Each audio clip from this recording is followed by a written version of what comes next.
Hello, my name is Jimmy Conley, and I'm the principal at Unionville High School. Thank you for joining us. We wanted to share some information about this year's virtual learning schedule at Unionville High School. I'm joined today by a group of teachers and administrators, and we're also going to share how the plan is going to work for the early part of the school year as we are in a virtual model until, at this point, October 9th. Hi, I'm Megan Hilbolt. I'm one of the special education teachers at the high school. Hi, I'm Doug Villette. I'm a science department chair at Unionville High School. Hello, I am Cody Stafford. I am a social studies teacher at the high school. Hi, I am Amy Jenkins. I'm an assistant principal at Unionville High School and the supervisor of online learning. Hi, everyone. I'm Steve Silva, assistant principal here at Unionville High School for 10th and 12th grades. So before we get into the schedule itself, we wanted to talk about kind of one of the goals that we had with our schedule.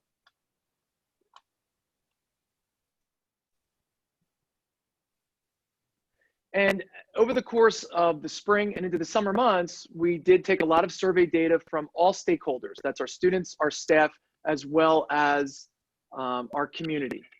And one of the things that we really had a goal for our virtual model as we moved into this school year was how can we structure and organize a virtual learning model that meets the needs of all stakeholders. And as you know, in the spring, we did have a virtual model at the high school, and it was very successful as we got into March, April, May, and June. But one of the things we looked at over the summer was how can we improve on that and make it better? And as you'll see in the next few slides, this is really an opportunity for us as a school to look at a schedule that, as we said, meets the needs of all stakeholders. This is a schedule designed by teachers and administrators with input from the community and the feedback that we received in the recommendations that we put forth in our survey data. So without further ado, this is Hilbolt. So the purpose for our schedule is to allow the continuity of education between a virtual learning model and a hybrid or in-person learning model. So like Mr. Conley stated, our goal is to provide synchronous learning experiences along with asynchronous learning experiences. And we took the information that you, your family, community, and other staff members shared with the school district from the spring and over the summer to really put together a schedule that allows you to have learning experiences with other students and the face-to-face instruction that is necessary for a positive school experience. So what's the schedule going to look like? Here's a brief overview, and Cody's going to give you more details. Mr. Stafford's going to give you more details momentarily. We're going to be doing what we're going to call a blue and a gold remote schedule. The color represents, blue day is going to represent student when we meet during periods 1, 3, and 6, and gold days you're going to meet live with periods 7 and 9. There will be 60 minutes of synchronous instruction on the days that you see students live. So for example, blue day, you would see periods 1, 3, and 6 for 60 minutes, but you wouldn't see gold day for 60 minutes that day. You'd see periods 7 and 9 for only 30 minutes. Those 30 minutes would be asynchronous on opposite days of the blue days. Also, in terms of the normal letter days that you're used to, we're going to have 2 different blue days and 2 different gold days. So blue 1 and gold 1 will attend ACE classes, and blue 2 and gold 2 will attend PDF classes.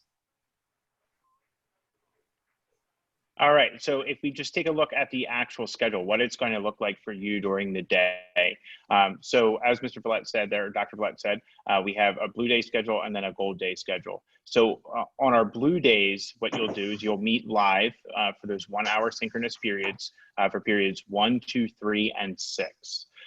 So we'll begin our day at 8 in the morning, and you'll have period 1 from 8 until 9 a.m. Then we have our 5-minute passing time. So for period 2, you'll attend from 9:05 to 10:05.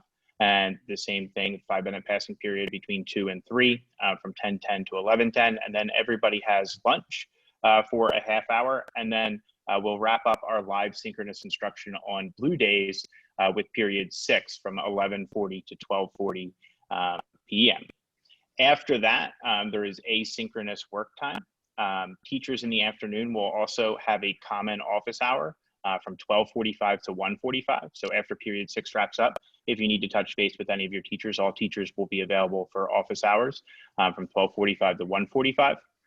There is also down there, it says optional timed assessment periods. This is if your teacher decides that they want to give an assessment, say a timed Canvas quiz or something like that, so that all students are taking that assessment at the same time to provide a little bit of test security. So those are optional periods that your teachers may use. Notice they would be for periods 7, 8, and 9 on the blue day, if they want to use their asynchronous time on that day to provide an assessment. And then the gold day schedule, we start in the afternoon. That what I had just talked about with the optional timed assessments, that asynchronous work period is in the morning on gold days. And the teacher comment office hour will be from 10 a.m. to 11 a.m. On gold days. And we won't begin our live instruction until 11:35 in the morning. And that will start with period 7 from 11:35 to 12:35, our 5-minute passing periods to period 8. 12:40 to 1:40, and then we'll wrap up the day with period 9 from 1:45 to 2:45. So this next slide is just a different way to look at the schedule that Mr. Stafford just explained to us. So this is the first 2 weeks of school. So we begin school on Tuesday, September 8th. It will be a blue day 1. Students will go to classes 1, 2, and 3 synchronously. They will then break for a half-hour lunch and then rejoin period 6 synchronously. The cycle days will be A, C, and E. On Wednesday, September 9th, students will attend a gold day 1, where they will start their schedule after lunch and see periods 7, 8, and 9 synchronously. Notice again that we still see cycle days A, C, and E during this day. And then we continue on with this model for blue day 2 and gold day 2. And then go into the next week. The benefits of this instructional model is that it limits in-class Zoom time and allows for the benefits of asynchronous learning and instruction in a virtual model. So we still have the ability to work with our students synchronously and then also have that asynchronous time. We maintain a period schedule in classes, allowing to move from the virtual to the brick and mortar model seamlessly. So teachers will still have the same students when we come back to brick and mortar, and students will still have the same classes and the same classmates when they move from brick and mortar to virtual. Provides teachers time to effectively migrate materials to an online learning platform and collaborate. So in the afternoon, after that office hour, the office hour can be viewed similar to the lunch and learn time, where students can contact their teachers and work with their teachers. Then after that hour, teachers have an hour of that collaborative planning time. And it again offers daily synchronous instruction to all of our students. Finally, we'd like to just address some basic virtual learning expectations. Dr. Jenkins and I will be hosting class level assemblies during the first week of school, and we'll communicate more specifics about that later. And certainly classroom teachers will be addressing these virtual expectations, but we thought it would be beneficial to just address them here. Students must attend all virtual classes, and attendance will be taken in each period. Students must have their cameras on during live synchronous instruction so that we can see that students are engaged and part of the learning process.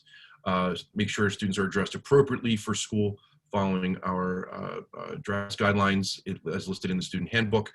And to the best of their ability, we hope students are able to find a quiet space free of distractions so they can focus on that live synchronous instruction while they're in class. Like I said, these guidelines will be reviewed during the first week of school in a variety of ways through the class assemblies and in class with the classroom teachers. So I want to thank everybody for tuning in. That's our schedule for the start of our school year. There'll be an opportunity in the next couple weeks for some live conversation with me and my administrative team about schedules and kind of all things Unionville. I appreciate everyone's flexibility and adaptability and nimbleness during this time.